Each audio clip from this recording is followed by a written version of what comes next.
What's up, and welcome back to Opposites Attract Podcast. This is Sonja Ramirez, your girl, and I'm sitting next to Miguel Ramirez. What's up, everybody? How is your day? How was your week? How is your life? Going. Life is good. Life is good. Life is good. That's what my shirt says. Life is good. I got this shirt your for $5 t-shirt, yeah. For $5. Dude, the other day you came home with all these. I'm like, oh, fuck. She went shopping again. But then you're like, dude, they were $5 a piece. And I was like, oh, really? And they were pretty cool. What do you mean I went shopping again? You know what I'm talking about. Like, you come home with a bunch of bags and shit, and I'm like, oh, fuck, how much did that cost? But you were like, oh, these were only like $5 Miguel's each. so tight that his ass squeaks. It does. That's why we're not broke. What the fuck? That's not... Oh, so you keep us not broke? Whatever, babe. Okay, so yeah, what's up, everybody? What? How's your day? How's your week? How's your life?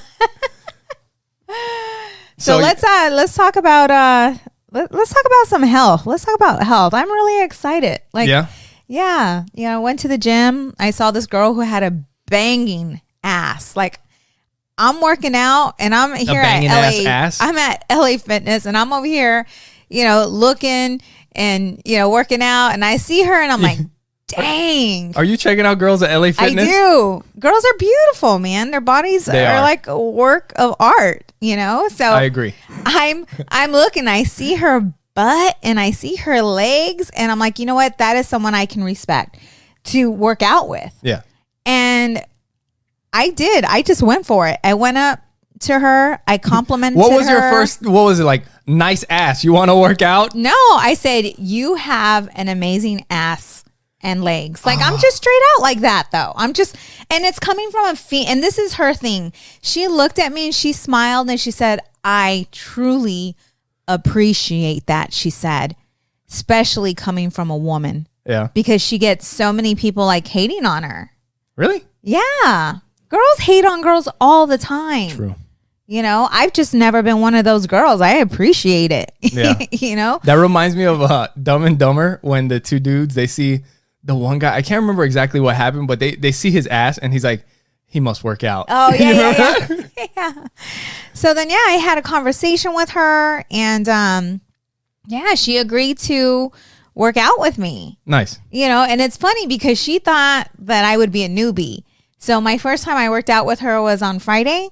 Yeah. And she's like, you got really good form. She's like, you got this. And I'm like, no, I've always worked out. I've had a trainer in the past. Yeah, like I know what I'm doing. Yeah. It's just for her to push me and then see her techniques, you know, just little things here and there that make a difference. And when you're lifting and just working out in legs, I learned a lot of techniques working out with her.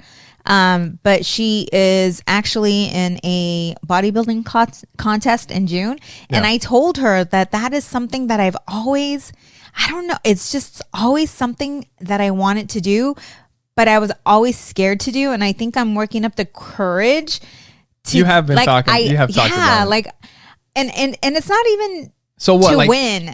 It's to get over myself. Just to compete. You know what I'm saying? Just to get over myself, to be able to be in front of a room and just be that vulnerable in a bikini to do what I do and look the best that I've ever looked. And it's not like being super swole and jacked. It's like a physique, but you're on a stage in a bikini, right? Right. Yeah. But too, I don't mind having large, I don't mind having big legs, muscular legs. Yeah. You know? Yeah. And so I like that. Her and I, we were talking, and she told me, I told her, and she's like, she looked at me and she's like, girl, she's like, with your physique, I would do it. She's like, do it. You would do great. Yeah. You know, so she has the connections. So I'm like, this is pretty cool.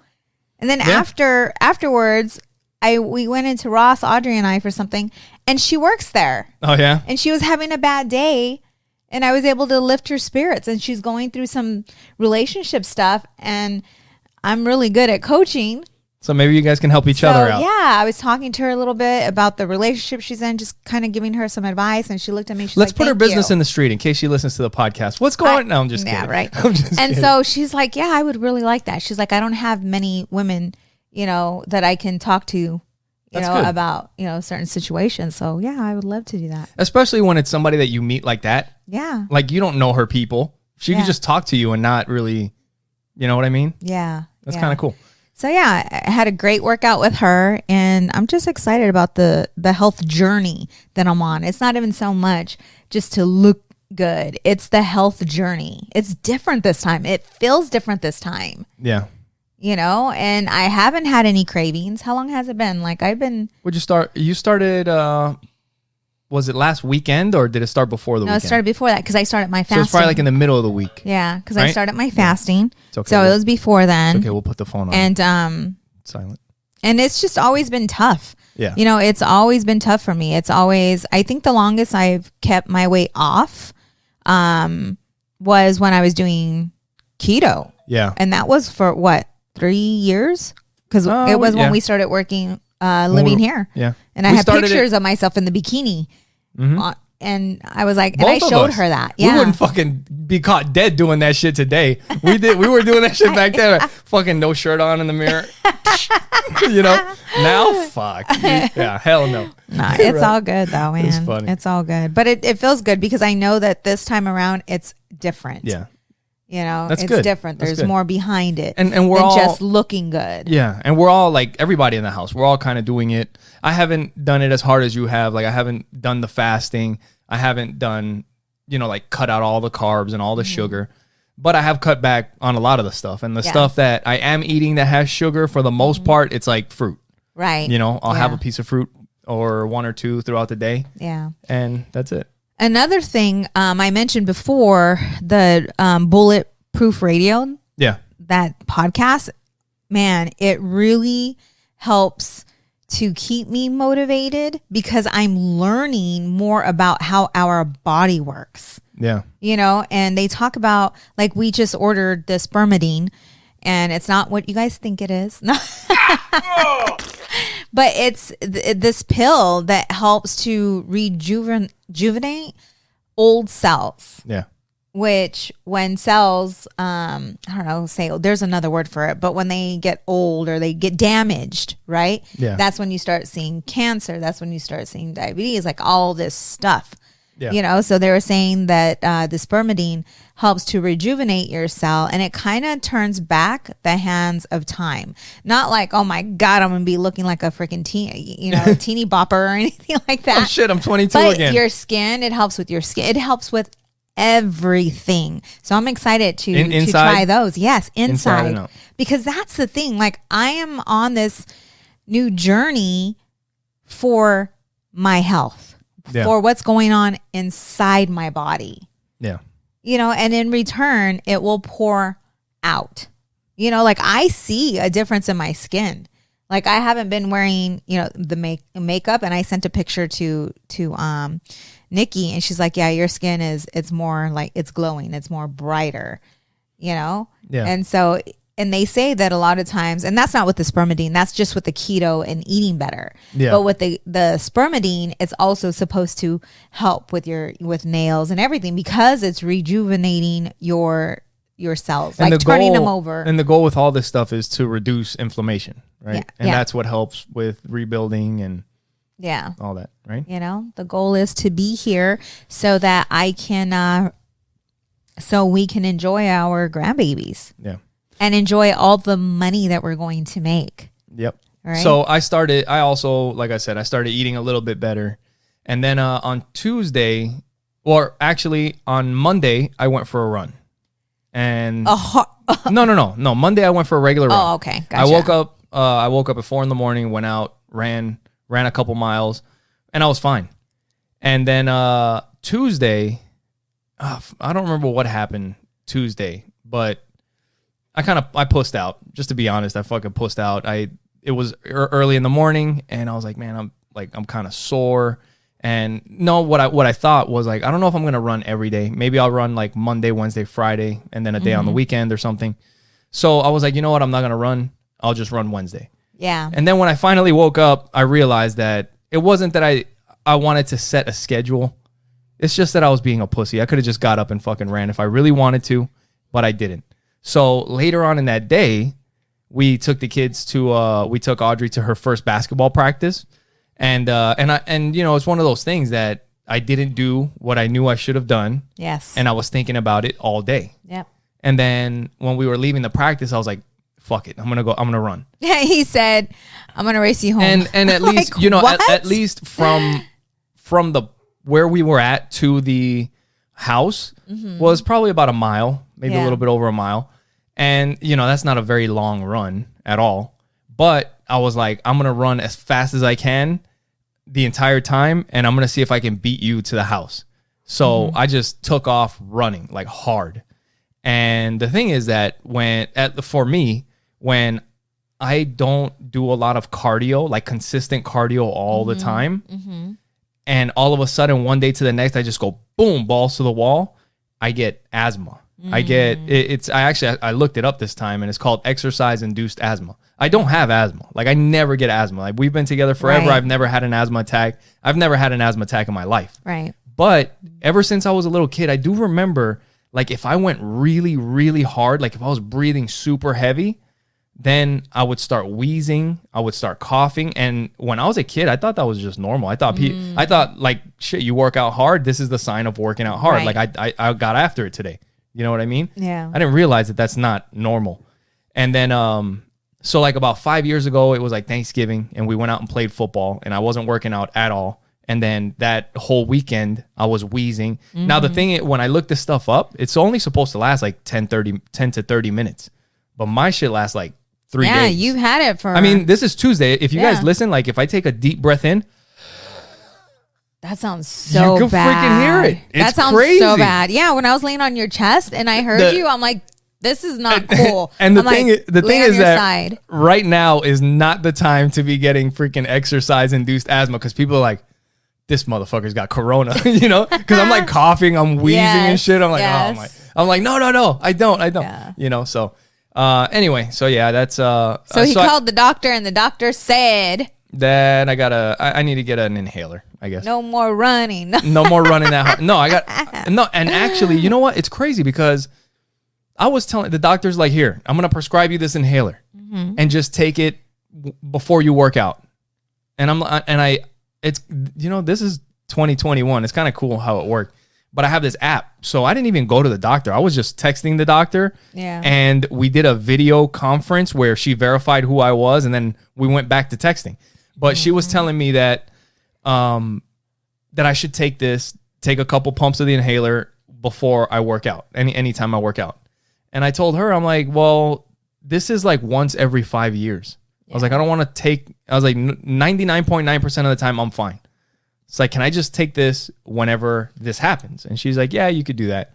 And I was just like, well, is this going to make me start getting it more, or like make me more susceptible to it? She's like, no, I won't do that. So I was like, all right. So, but they wanted me to start taking it like regularly. I'm like, no, I'm not doing that. Yeah. Yeah. Because it's not a problem. Yeah. But anyway, I got to get back on the running and. Yeah. So I know there's a lot of people listening to this podcast right now that are thinking to themselves, oh yeah, I just started eating better. Oh yeah, I just got on my diet. Oh yeah, that's great. Been me forever. No, really, it has. It's been me forever. I think that once your mindset changes and you start to want to be healthy versus looking good in your jeans, I think that's when things will start to change. If, you feel that you've been on that yo-yo ride for quite some time. Snacks are delicious, though. Just going, and sometimes it has to do with trauma too in your past. So if you are feeling that, that you are having a weight issue, look from within and, look for a bigger reason to be healthy. You know what? For some people, I don't know about, you guys out there listening, but for me, one thing that I think about sometimes with the eating, with, I guess, things that you don't do that you should do, or things that you do that you shouldn't do. But eating is a perfect example. It's like, it's almost like it has a control over you. It's like you can't control yourself after a certain point. It's like, I'm not going to do that. And then before you know it, your face is deep into a bowl of cereal or eating a bunch of shit that I already you messed up, so I might as well just eat the whole, Yeah. And Box of cereal. For me, sometimes the motivation is the fact that I know that something has control over me. Like it has control over my will. Like I don't want to do that, and I still do it because something's got control over me and I don't like it. Yeah. You know? I feel that what's helped me, you know, so far is the fasting, because sugar is addicting. And I was reading, I was just looking into fasting and doing some research. And if I didn't do the fast, I would have been craving the sugar, and it would have been even more difficult because my body would have been craving it. Yeah. You know, instead I just completely detoxed for the 4 days. And yeah, I was feeling like crap, I think the first day or the second day. But other than that, like I was good. I could have went longer. Yeah. You know? No, you've been doing good. But it's just being able to detox and get all that crap out of your system. And by the way, if you're thinking, how in the world can you fast? There are certain ways. There's so much research out there to where you can do a fast and not feel like you're starving or that you're going to die. Yeah. You know, like there's supplements that you can take while you're fasting as well. And spermidine is one of them as well. Yeah. You know, and we could also take that because Miguel and I both do intermittent fasting, and you should look up the benefits of intermittent fasting as well, because there's a huge benefit to that. And what's so crazy though, there's a great YouTube channel that you guys can check out. It's by Thomas DeLauer, and he talks all about keto, intermittent fasting. He'll walk right through Costco and show you exactly what's good, what's not good. Right. Yeah, he's got a good channel. So back in the day, I would do I've always done intermittent fasting without knowing that I was doing it. Yeah. And people I remember my mom, my dad, it was just being people busy around me. Yeah. Right. It was just you being busy. Always get on me. You know, like it's 2 o'clock. You haven't ate anything? Like always, you know, but I've always felt like I've had more energy than most. So we're not experts by any means on any of this stuff. There's people that are way, way more knowledgeable about all this stuff than we are. But one thing that I listened to, and the way I understood it, was when it comes to intermittent fasting, like we've mentioned before on this podcast, like the human body, people over the last thousands of years, we haven't really changed that much. Like the human body hasn't changed that much, but our society and the availability of food has completely changed, right? And now we have supermarkets, we have restaurants, we have so much food, we have more food than we know what to do with, right? Mm-hmm. But back in the day when we were hunter-gatherers or living in the forest or whatever the hell, when we were, with the fairies and all that shit out there. But I'm still with the fairies. You're still with the fairies. Funny.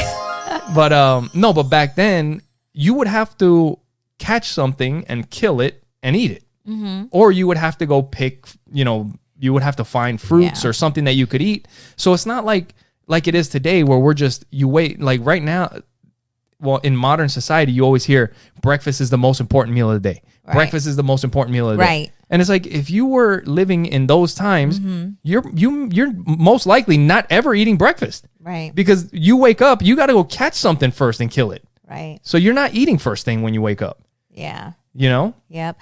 And another thing too. And before you say that, the other thing is that because you're not always catching stuff and killing it and eating it, your body's not always processing food. Correct. And then the energy that your body is using in modern times, it's always processing food. It's always doing something.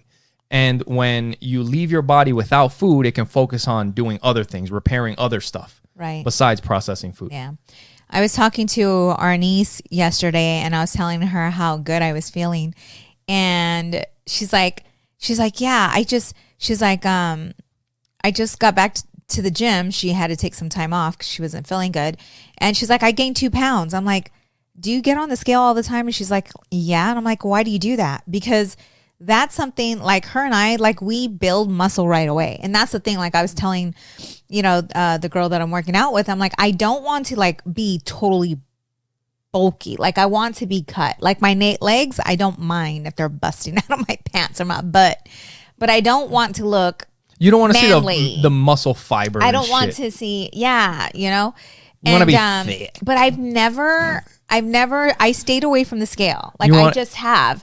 That's what you want, right? I always way more than what I look. Always. I'll wear a size 4 and I'll be weighing 135 pounds. Yeah. Like 128 to 135. It's because you got that big old booty. You know? But so those of you, at times, if that's you, and you know, if you're, and you'll know, you know, you're built, if you hold a lot of muscle or whatever, especially if you're lifting, you're always going to weigh more than what you look. Yeah. So don't always go by the scale. Go by how you feel in your clothes. Like, and that's how I know, like, I know that I told myself, I'm like, I've gained 15 pounds. Well, another thing that you can do besides the weight is the body fat percentage. Yeah. But that's varies. It's very hard to measure that. I mean, precisely, it's hard. So the scales, I mean, we've kind of looked into all this stuff, and the scale, they have different ways that you can measure body fat. They have the scales that have like the pads that you put your feet on, and it shoots like an electric current, and it'll tell the scale. Those aren't very like super accurate. Yeah. But it does give you like a ballpark. I mean, it may not give you exactly where you're at, but you can see if you're at 23% body fat, and then, I mean, maybe there might be an error between 23 and 20.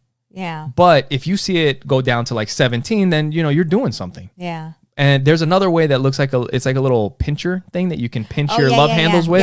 Yep. And you can measure it, and it'll tell you how much fat is within the thing, and it'll tell you your percentage. But most people don't do that. Yeah, like at LA Fitness, they have this thing where you hold it and it measures. That's but similar. I don't know how accurate that is. That's the same as the pads on the scale. It's just shooting a current through your body to tell it your body fat. Yeah. So anyways, if you are that person, just throw your scale away. Yeah. And you know, depending on how your clothes fits, you pretty much know where you're at. Like I said, I felt like I've gained like 15 pounds, and it's weird because I know where I gain it. Like I gain it in my butt, my chest, my arms. Like this jacket fits me like tight, you know, and that's how I can tell. Yeah. You know, it's just knowing your body, knowing yourself. So one quick thing before we move on from the workout and health and all that. So I mentioned that Monday morning I went out for that run at 4 a.m. And this is the first time that I've ran in a long time. And it's the first time that I've ran in the winter time and this is the middle of winter, and it was cold those days. And I've done it before. Like I ran for like 2 years straight. I'm talking about like consistently, and it wasn't like a little bit. Years? It was like 2 years, and it was nonstop. And I was getting up to like 15 miles when I would run. But I just completely just stopped everything. So now I got to work my way back up to that. But that last Monday when I started running, I left the house, and I think it was like in the 30s, and I was wearing a long sleeve t-shirt and shorts and my sneakers. And the thing is that I've done this before. Actually, before when I used to run, it was 4 o'clock. It was clockwork. My alarm would go off 4 o'clock, throw my shoes on, and I would be on the street. I knew by 4:15, I would be out on the street running. And when I got out there this last Monday, it was so freaking cold. And in the past, when I would do it, I used to do it with no shirt on at 4 a.m. I would just I wouldn't even put a shirt, just shorts, my sneakers, and I would take off. And it would be cold. I don't remember you doing that in the winter. Well, that's because nobody was up at 4 o'clock in the morning when I would go out for a run. I remember you doing it in the summer. That's crazy. Yeah. And this Monday, man, like when I left the house and I started running, I was like, you know what? I know it's cold, but it's probably just because I'm not moving. So I'm going to start running. And when I started running, the freaking breeze hit me. And I had my forearms pinned to my chest, like pinned to my nipples, and I was not pulling my arms away. Like I was running and I just had my arms so close to my chest because I was so freaking cold. Like it was the only little bit of warmth that I could give from my forearms to give my chest. And I'm holding it and I'm like, this fucking sucks. And this is like 15 seconds into my run. 30 seconds into my run, I'm starting to think, I was like, this is fucking stupid. I need to go back home. Like, I'm fucking freezing. I was like, what if I start running and I'm like 2 miles out or a mile out and I'm really fucking cold and now I got to walk back? That's going to fucking suck. You know? These are all the things that I'm telling myself in my head. Yep. And Yep. Right then and there, I'm like, you're being a bitch. Yeah. Keep fucking running. Yeah. And I kept running, and it got colder, and I kept running, and literally about 2 minutes in, maybe about a minute and a half to 2 minutes in, I started warming up. Really? And my arms started coming off my chest, and I'm starting to move a little bit. Yeah. And now I'm like, I'm still cold, but I can do this. This is not that bad. Yeah. And then I started picking up the pace a little bit, and I started running a little bit more, and I'm like, now I'm good. Yeah. Now I'm just running. I'm good. And I just took off, and I ran for 2 miles.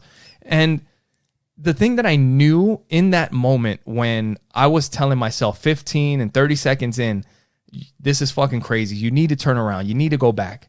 I knew that if I went back to the house, I was not coming out again. Yeah. And I'm talking about the next day or the day after that. Like, it was going to be a long time before I fucking decided, like, it might have to warm up, and then I'm going to. Before you go.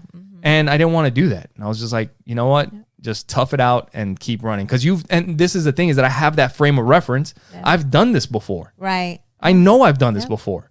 It's all mind over matter. And a lot of times that's what gets the best of us. Those little things that we tell ourselves. Yep. That stop us from reaching our true potential. Yeah. It's like, who are you, to believe? Like, I was listening to this podcast, Brooke Castillo, and she's a life coach. And I don't know if you noticed this, but when you walked into the kitchen, I was in tears. Like, I was like, today? Yeah. No. I was listening to this podcast, and she had all these women that she has coached that have made 6 figures and above in coaching, who never believed that they could ever make that much money working for themselves. And they were coaches at the beginning, but just never. It's kind of like the thoughts, the thoughts that you were telling yourself, but in a different manner. Who are you to think that you can make $100,000 or $1 million a year? Who do you think you are? Just all these little thoughts. And these women, there was like 10 of them who they were just sharing their story. They were sharing, their story and their journey and how they started and where they are today. And I'm like, man, and it's so funny because I can hear me in every one of them. That's you know what I'm saying? And it's like, the more I hear them, the more I believe that, this is something that I'm supposed to do. Like, that's what I'm supposed to do. And, to be able to think even this year, like, I've made the most money that I've ever made. And I never believed that I could even make that much money, working, for myself. Even in Legal Shield, like I saw it, but I could see it for other people. I just couldn't see it for myself. And I think that's why it never really happened, because I never had that breakthrough with Legal Shield. Yeah. And I think now I've been working on myself harder than ever, and now I can see it. And not only that, but I've done it. Like, I've done pretty close to what I thought I couldn't make. Yeah. You know what? That reminds me of that one poem. Look at this. Fucking reciting poetry on opposites attract. But that one that I don't know it all, but you guys can look it up. If you guys just search the first couple lines, you'll find it. But the one that says our greatest fear is not that we're inadequate. Oh yeah, is that we are powerful beyond measure. I have it right there. Is that, you have it over there? Yeah, I sure do. That we are powerful beyond measure. Mary Williamson. Is that what it is? Mm-hmm. And that's my favorite. Yeah, it's not our light or our darkness it's our light but pretty much what it is like, who are we not to be great? Yeah. And when you decide that you want to be great, you unconsciously gives other people the ability to be great because they see you doing it. Yep. And it's all about sharing the story. That's why I love it. Like when we have guests on our podcast, which we have a special guest in February for my birthday. I'm really excited to have him. Yeah. But just hearing their stories, listening to their stories, listening to their challenges and their obstacles. And at times we feel that we're alone in our thoughts, we are alone.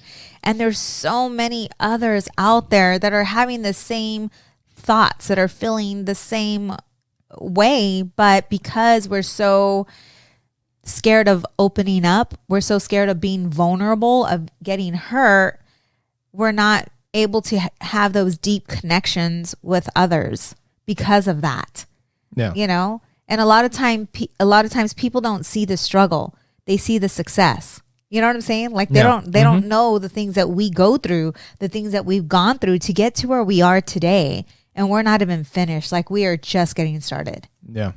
You know? Oh, when you say that, like there's things, it takes me back to certain times, fucking hard times. Right. Yeah.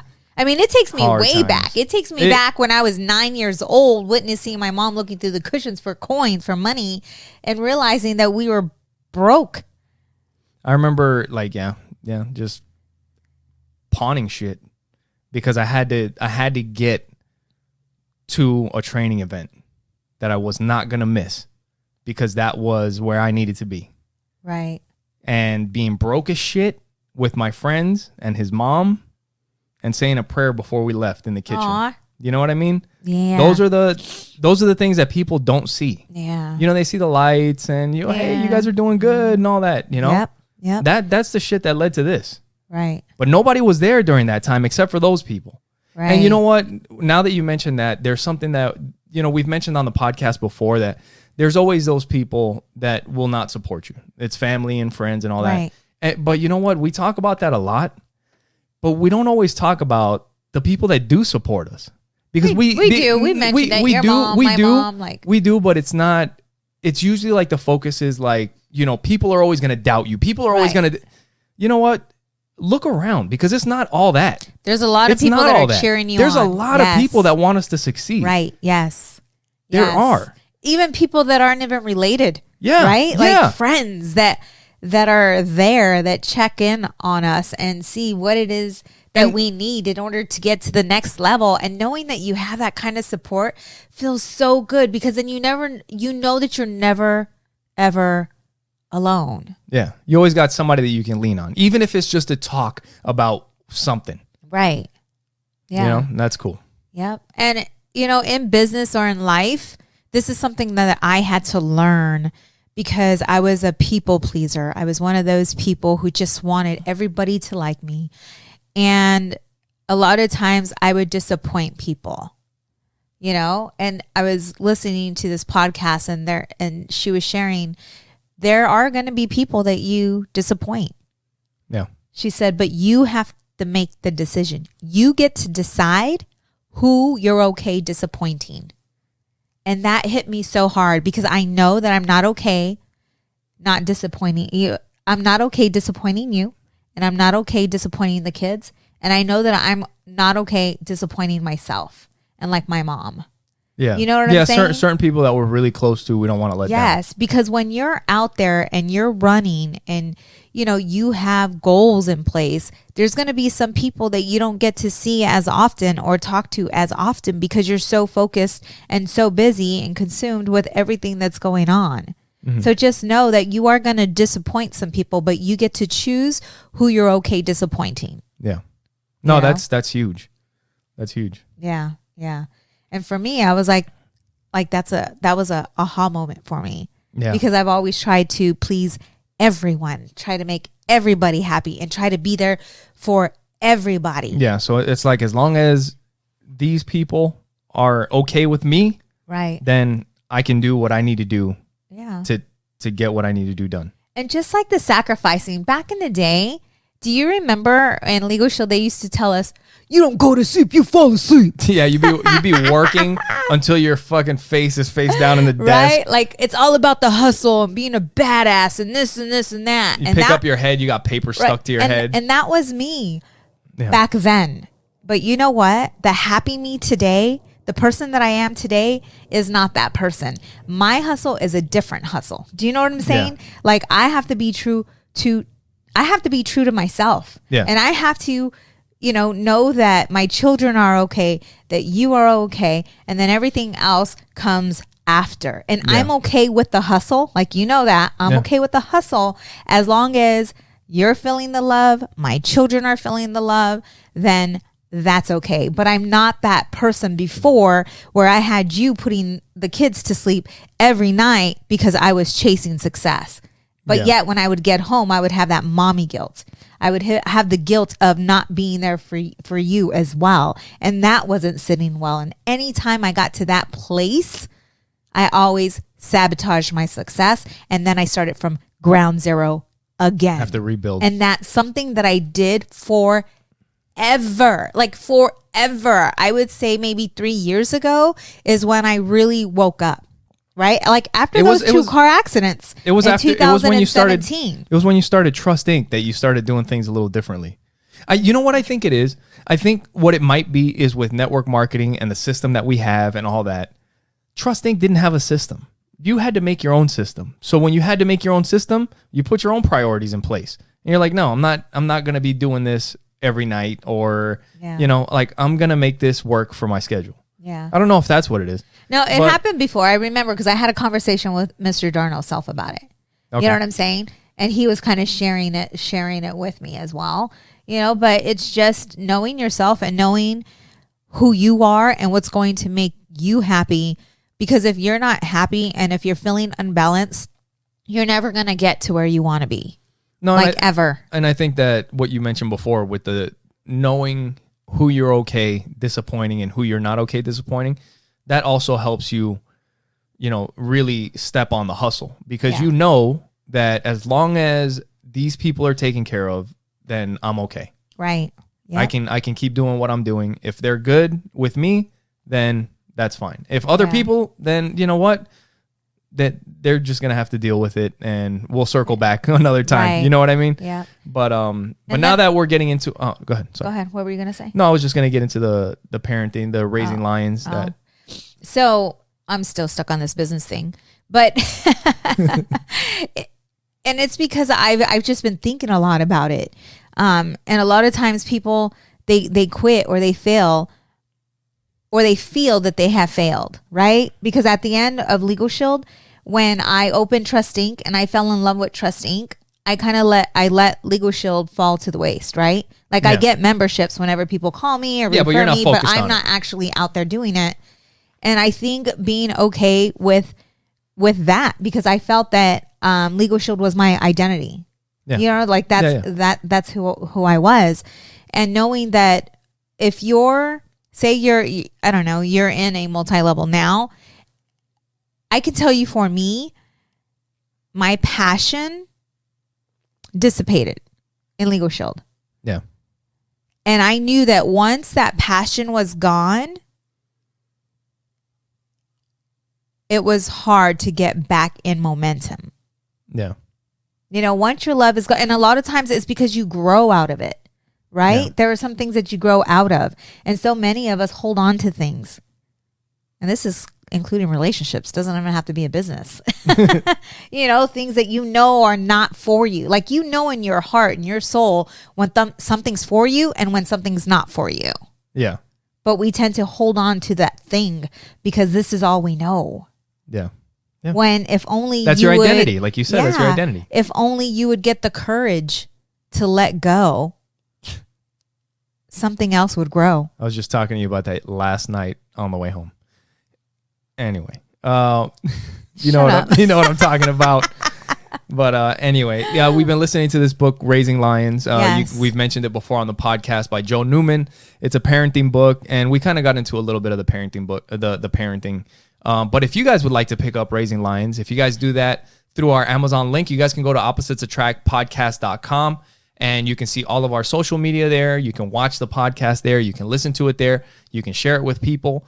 If you're on your phone or on the desktop, if you click on the Support the Show tab, or on your phone, if you click the menu button and click on Support the Show, it'll take you to our Amazon link. And anything that you purchase through that Amazon link isn't going to cost you anything extra, but it's going to help out the show. We'll get a couple pennies every time you buy something, and definitely helps us out. And you'll also see a link to Trust Inc. And Trust Inc. is? We are a nationwide mobile notary agency. We do a lot of work for law firms and title companies, lenders as well. So if you're in the process of refinancing, and if you're not, you need to look into it because the interest rates are absolutely amazing. So if that is you, feel free to request Trust Inc. as your mobile notary agency to help you close on your loan. Yes, and we have great reviews, and we are nationwide. So whenever you're doing the refinancing or purchasing a house, make sure you request Trust Inc. Mobile notaries to help you with the services. And if you want to go to Trust Inc. directly, you can go to trustinkusa.com. We're also affiliates with Libsyn, which is who hosts our podcast. And if you've thought about starting a podcast, if you're passionate about something, if you have a hobby that you'd like to talk about, you can go to Libsyn, LIBSYN.com. Use the promo code OAP for Opposites Attract Podcast, and you'll get the rest of whatever month you sign up in for free. And you'll get the next month for free for trying it out, and you can start your podcast for free.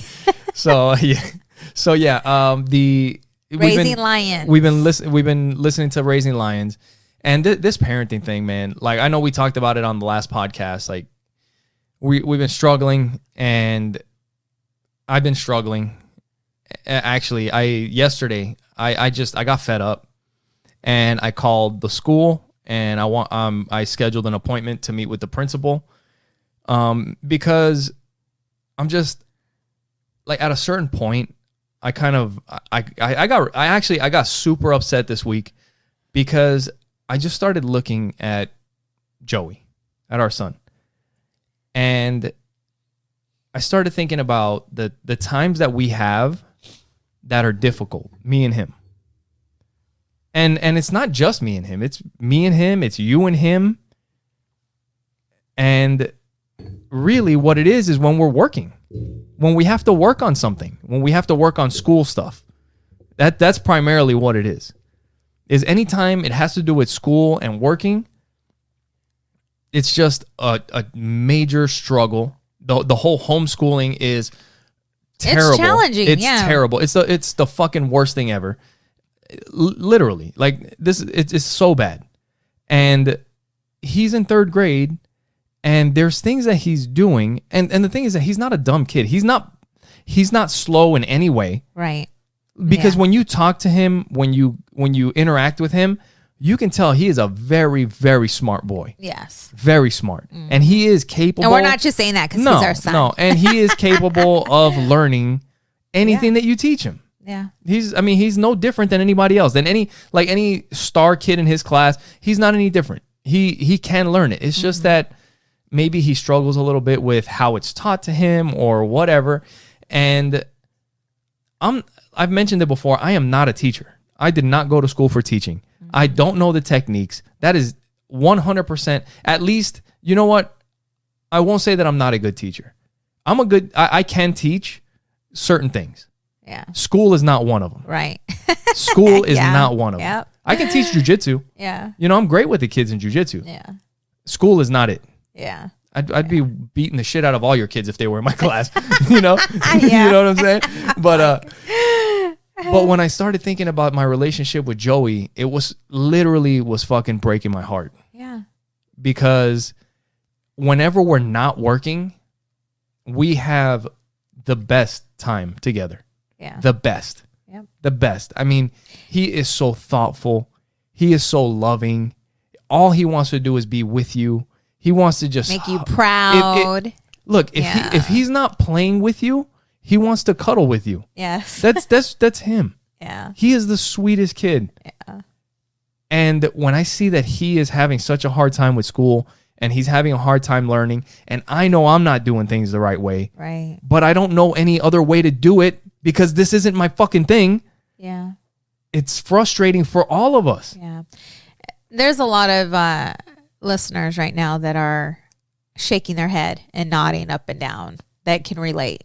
We are not in this alone. It breaks my freaking heart, man. Like, literally breaks my heart when I think about it. And I try and, well, this is the thing, is that I have that appointment with the principal, and I'm just gonna tell them straight up. I'm gonna be like, look, I'm gonna pull out some work, and I'm gonna be like, look, he's been in this school since kindergarten. The fact that regardless of whether we work with him at home or not, let's say we are the worst parents on the planet, and we don't do shit with our kids at home. When they get home, it's like they don't even exist. If that's the way shit went down at our house, they have still been here since kindergarten. He's in 3rd grade now, and he comes here 7 hours a day. The fact that this is the progress that he's made is unacceptable. This is unacceptable. and I am not a teacher. And I am ruining the relationship that I have with my son because of you guys not doing your job. That's exactly what it is. Yeah. And this is the thing. Like, and I know exactly. And the other thing is that I work 8 hours, 9 hours a day, and the kids go to school 7 hours a day. Listen, my job this week asked me to work overtime. You know the first thing that I fucking did? Oh, fuck. Yeah. I don't want to. I don't want to work overtime. Yeah. The kids, I'm 37. Joey's fucking 9. Yeah. He spent 7 hours in fucking school. You want to give him overtime? That's what it fucking is. Yeah. It's overtime. Yeah. He's 9. Yep. I'm fucking sick of it. Yeah. Calm down, boy. Calm down. I'm just saying, like, you're getting passionate over here. No, it is. It's just, and he does not like being. He prefers going to school, and this has been challenging for everybody. And he also doesn't deserve that.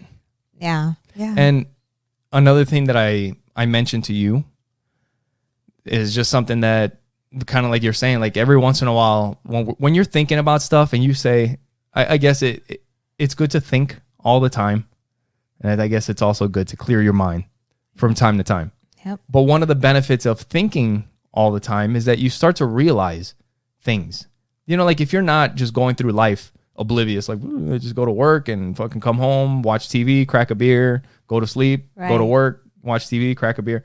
You know, if you're actually like trying to get better, if you're paying attention to what's happening, yes, you start to notice these things. And one thing that I noticed is I know that when I get frustrated and I raise my voice at the kids, that it's not the best way to handle it. But I've done it. Well, this is the thing. I mentioned it to you. That's how I was raised. And I've done it with our kids for a while now. And it's become a habit. And it's hard for me to break that habit, even though I know it's not the right thing to do. And then I started thinking about our parents and my parents, my dad. I remember growing up, and there were certain things that my dad would tell me, don't do that. Don't ever do that. But then I would see him do it. And I'm like I even as a little boy, I mean, 5, 6 years old, like I'm thinking to myself, how is he telling me don't do that, but I'm watching him do it? And I know it's not right. You know, and this past week I was thinking to myself, I'm like, that's what it is. They know better. But it's not so easy to just stop because we've been doing this. That might have been the way he was raised. I'm sure that's the way he was raised. You know what I mean? Yep. Yeah. Yeah. So we are taking a lot of it on because we are breaking the patterns. Yeah. And in order for us to break the patterns, we have to recognize the patterns. And there was a video that I was watching and they were talking about not exactly this, but it was similar. But I told I got something from the video. I was telling our kids that, look, there is no doubt that we love you more than anybody. Mm-hmm. And we are doing the best we can. And we could definitely do a lot better. Mm-hmm. And we are going to get better. The thing is that when they get older, they can do better. They can do better than we did. You know, and I think that is the goal. You know, that was that one freaking the Buddhist monk dude that we were talking about that we were listening to, right? Yeah. He was like, what is the goal? Yeah. It's to leave something a little bit better. Yep. Right? Yeah. Isn't that the goal? Yep. Yeah. You make me cry over here. You know? Yeah, but it's the truth.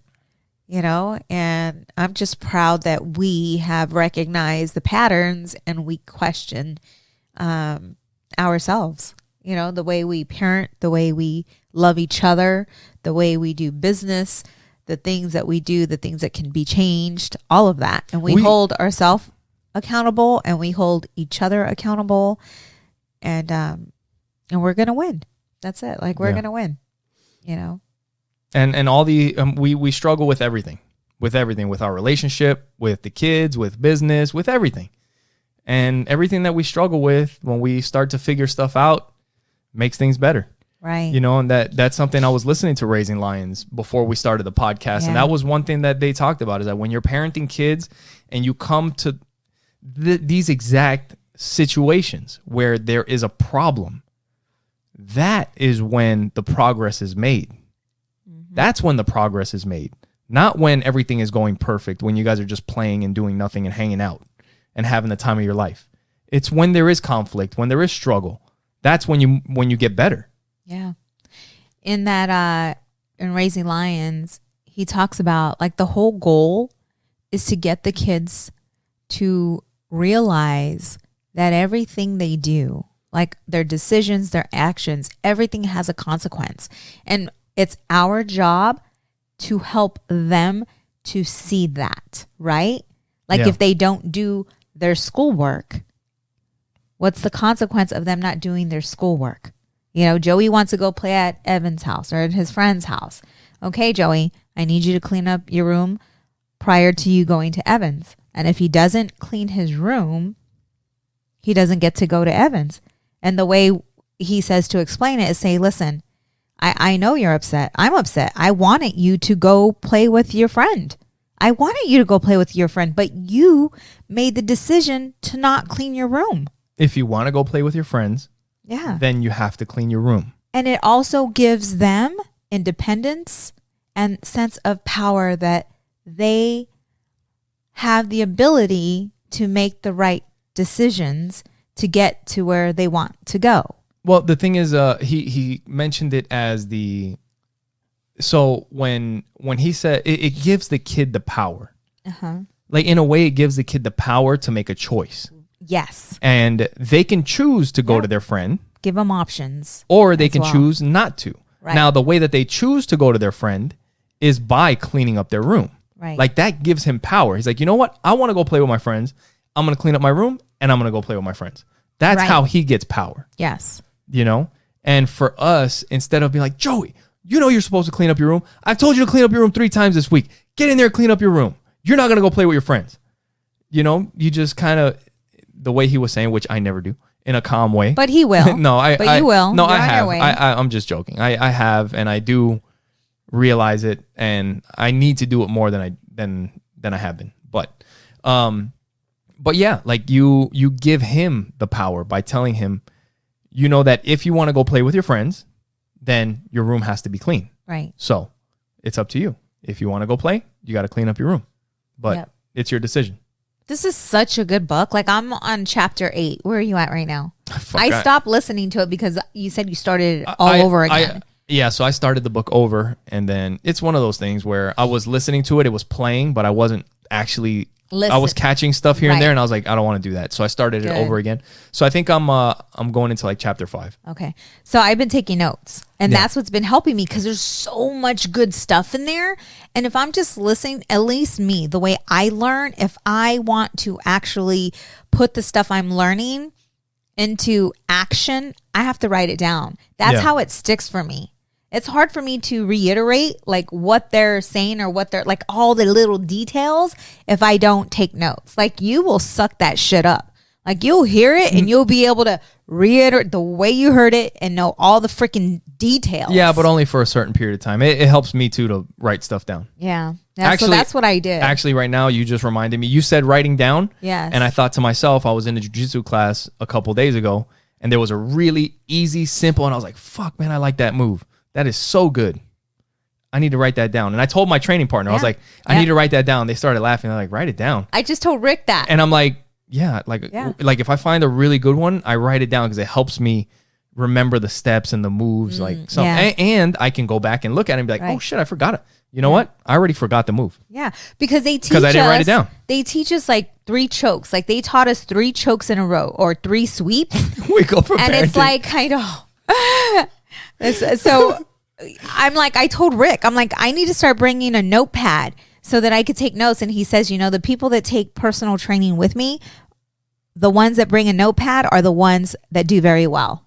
That's what he told me. Because, yeah, it's hard for me to remember all the steps. And that's why I'm thinking you and I, when we have some time, maybe we can talk and mastermind and then choke each other out. Yeah, practice the moves on each other. All right, we can do that. Fuck yeah. No, I'm enjoying it, with or without the gi. Oh, yeah, we can do that. No.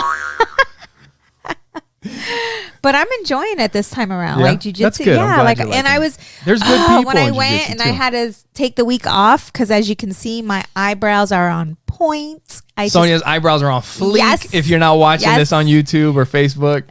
I did the micro shading, and so she said I couldn't sweat for like 3 days. So I'm like, I gotta miss jujitsu, So, but I was like, that sucks. And I even told her, I'm like, I just got back in jujitsu, and now I have to wait and sit out. She's like, sorry. Yeah. She's like, but yeah. Yep. So that's super cool. The other day we were hanging out in the kitchen, and we were just chilling and talking. Can you look it up? Google in YouTube Blanco Brown. Oh. So we're all hanging out, and I think we had dinner, and we're just kind of cleaning up. And a lot of times, Sonja and I we clean up the kitchen together, and we'll be in there, doing stuff, and we'll play some music. And we were playing country. And all of a sudden, this one song comes on, and it was different. It sounded weird, or not weird, but it sounded different. It had more like a hip hop vibe to it, but it was country.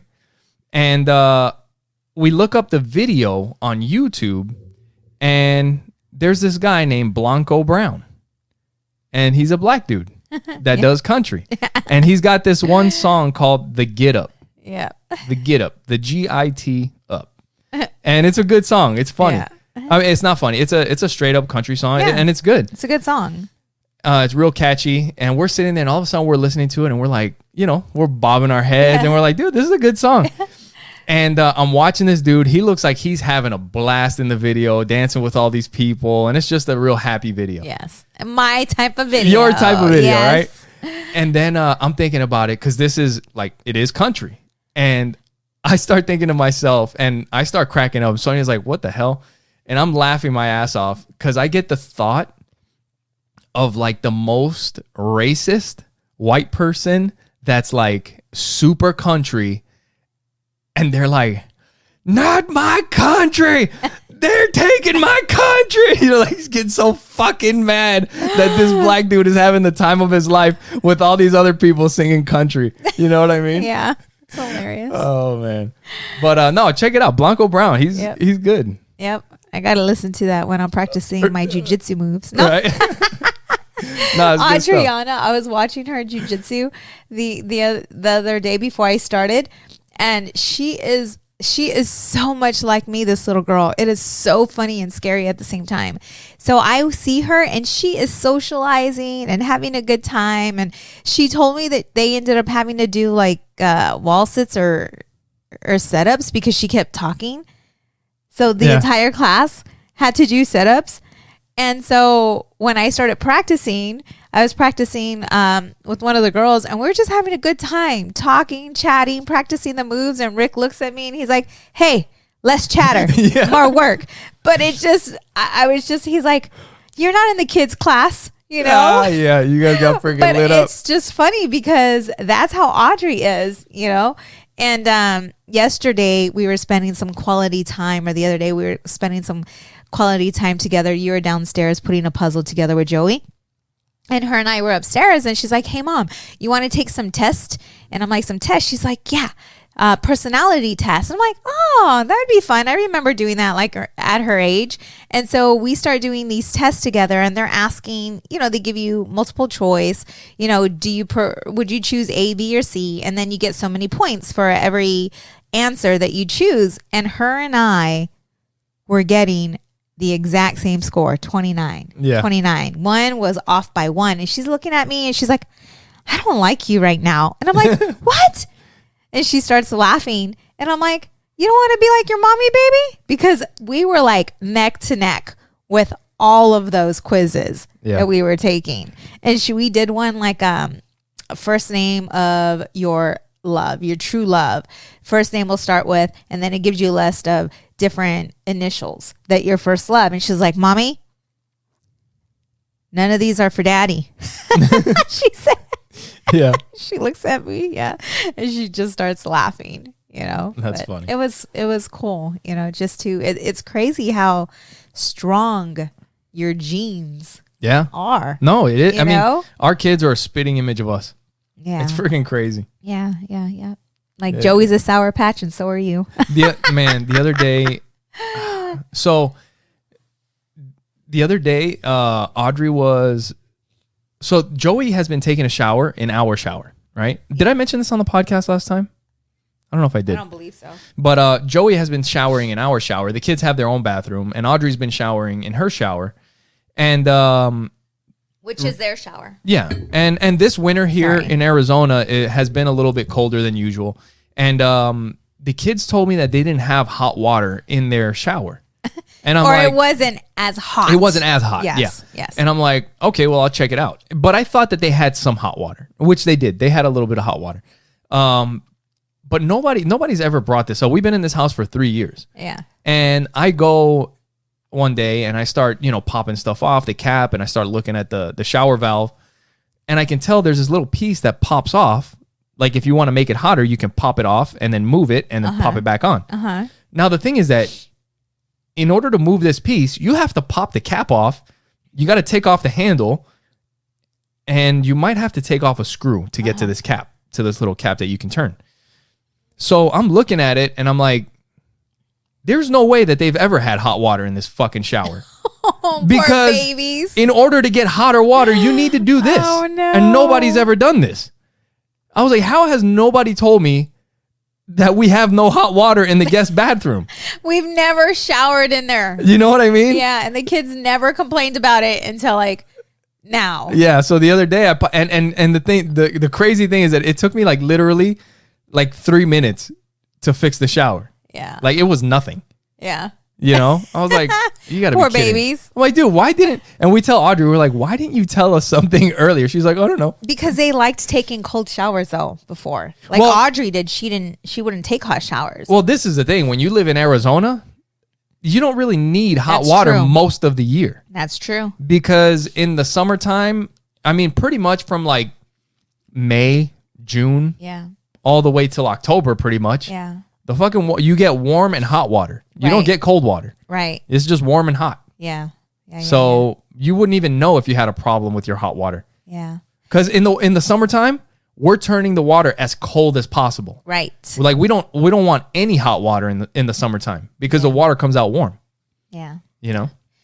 So last night Miguel took me walking the streets. That's right. With him.